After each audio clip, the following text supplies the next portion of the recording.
What is up, RC enthusiasts? David from RC here, and today we're going to be talking about the center axle on the WPL 6x6s. Now this is what it looks like factory, and in either one of these two trucks right here you will get a metal ring and pinion center axle. So inside this axle there is some metal ring and pinion in there, so it is a pretty good setup. It is reliable, but there is one problem to this. The problem is when there's a lot of load going through these axles like to hop. The axle definitely gets a lot of load because you've got two pinions on one ring gear, so there is a lot of load in this center axle. Now here it is in a bag, the center axle upgrade. Everything that comes in the kit, everything you need, and bonus, you even get 2 metal drive shafts with it, so that solves all your drive shaft issues for the rear end of the truck. So now you have no problem with these snapping or anything. Just buy the metal drive shaft for the front, and it's pretty much a bulletproof truck right here. Now with this one over here, you will still need to get the metal ring and pinion gear for the front, which is not bad. You can order that from Banggood. I believe you can get a front and rear, like one axle for the steering axle and one axle for the rear axle. That's all metal for $10 for the set. So that's not bad to have right there. You'll have a spare axle, and you'll be able to make that B16 fully metal as well. So it'll be just as reliable as this, and pretty much the same chassis and everything. So they all work together. Now I'm going to go ahead and show you guys the parts layout. Alright, now here's everything that comes in the bag. Now just to make sure you have everything, so you can go ahead and contact your seller just in case you are missing anything in your package. You got grub screws. You're going to have 10 of those in the package. One of them is going to be an extra. You're going to get 4 screws, or 5 actually. One of them is going to be also an extra in the bag, but make sure you at least have 4 in there.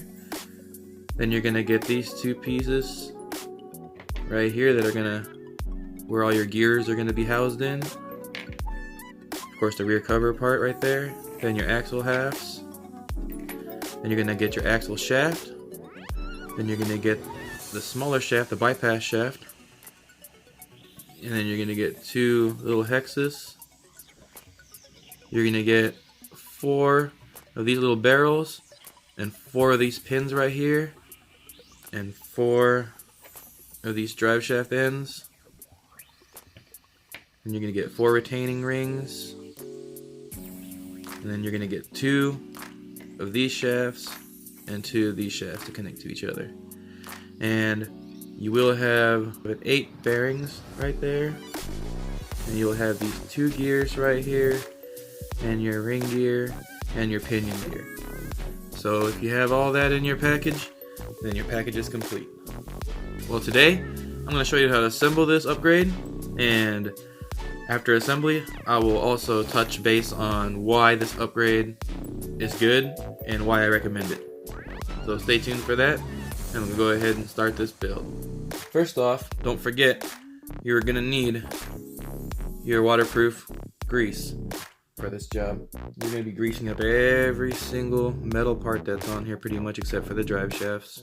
So on this demo, I am not going to be greasing any parts, just because I don't want to get all dirty doing this on camera. So I'm just going to put it together for you guys like a dry fitting, just to show you how everything goes together and hopefully assist you in putting this kit together, or this upgrade together. So let's get started with this. First off, for this upgrade, let's start with the easy one.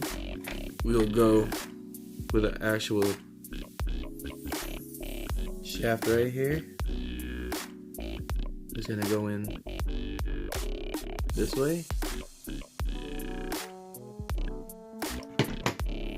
As you can see, there's a grub screw right there, and there's a little slot right there that it goes to, so you just line that all up and tighten that screw on there.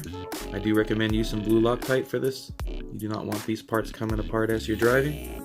Alright, now that you have that on there, you're gonna slide 2 bearings on each side of the shaft.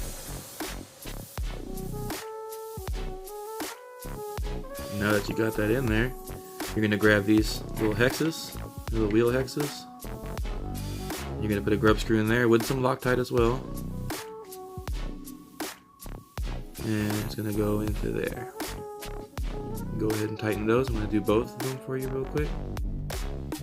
Now that I got that all together, these bearings pretty much just go on the ends, each corner like that. Then you're going to get the axle halves. Going to go in them like this.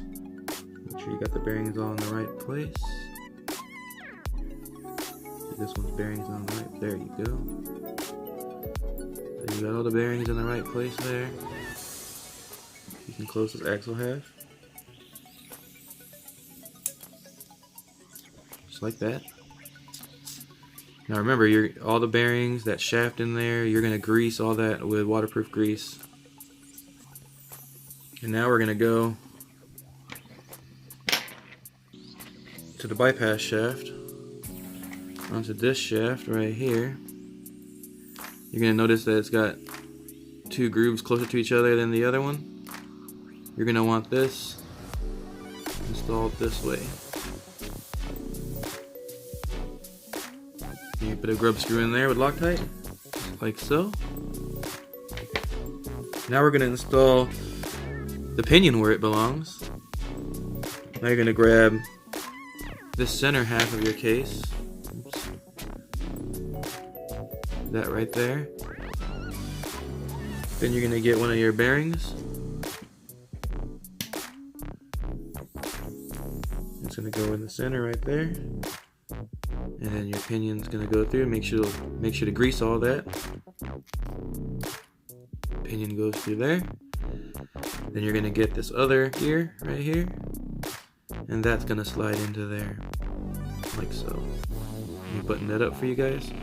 Well, after you install that, it's going to look like this. Don't forget to Loctite on your grub screws. Then you're going to grab a bearing and you're going to put it in the back of this shaft right here. Like so. Now you're going to grab the other half, this half of the transmission or the axle case, and you're going to grab this shaft right here. You're going to put this shaft to the shorter end on this side, like so. Then you're going to grab this half that you just assembled. You're going to put that through the hole and slide it all together.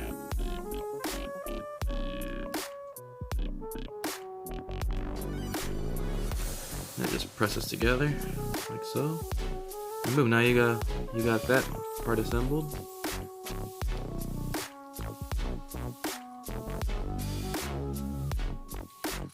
Also, I'd like to mention before you close these together, just to take a peek in there and make sure you got, good mesh in those two gears in there. It's just not too hard to see in person, but obviously harder on camera to catch it. But just make sure those two gears are mostly touching each other. They're going to be off a little bit here and there, but you can adjust it by removing the grub screw and moving it around in there. But let's just say I did it right the first time. So that's assembled right there. Now, you're going to grab your axle right here. And this is going to go through. You see how the axle has this side right here? That's where this is going to go through. So you're going to install that like so. And there you go.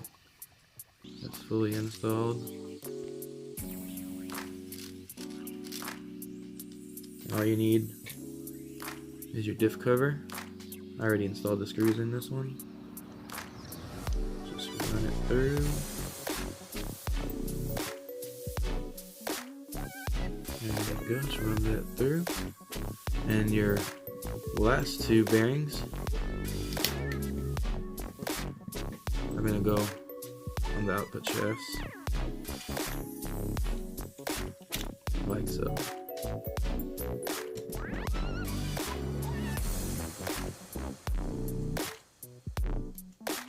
And don't forget to grease your ring and pinion and everything in there. Make sure you grease thoroughly. And this is what it looks like fully assembled. All you gotta do is tighten those 4 screws and you're done. Alright, well that's it for that. Let's move on to the axles, because this is the part that doesn't get explained how to assemble either. It's pretty simple if you've done them before. If you've built any other sort of axles or CV shafts, they're pretty the same on my 10 scales. But I'll go ahead and show you guys how to do it, just in case. So you're gonna grab yourself one of these. You're gonna grab yourself one of these little barrels right here with a hole in them. And you're gonna slide that through in there. And I also recommend marine grease on this, so go ahead and put marine grease on that barrel and slide it in here. That way it'll also keep it in place and it won't, fall out like that. So slide that in there, make sure the hole is visible. See that right there? You're gonna make sure that hole is visible there. And you're gonna grab this end and you're gonna slap it on like so. And you see the hole right there? You're gonna grab one of these pins. Oops. Tiny little pin, sorry, I got giant hands and tiny pins.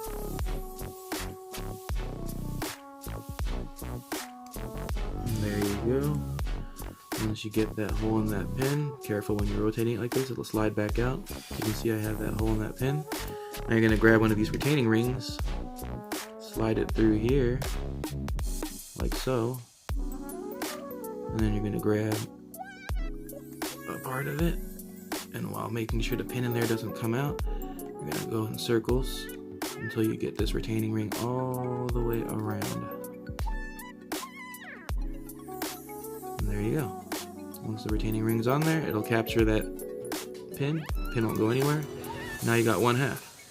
Now you just got to do that to the rest of them. And once you get that all done, these two halves, they connect like so. You just slide it in to one side. And try to find obviously the easiest side that'll do it. See that? That was a lot of force that I actually took to put it in there, but I got it in there, and that's how it looks like when it's all together. Now I'm just going to show you how it looks like all fully assembled together, and I'll get back to you guys.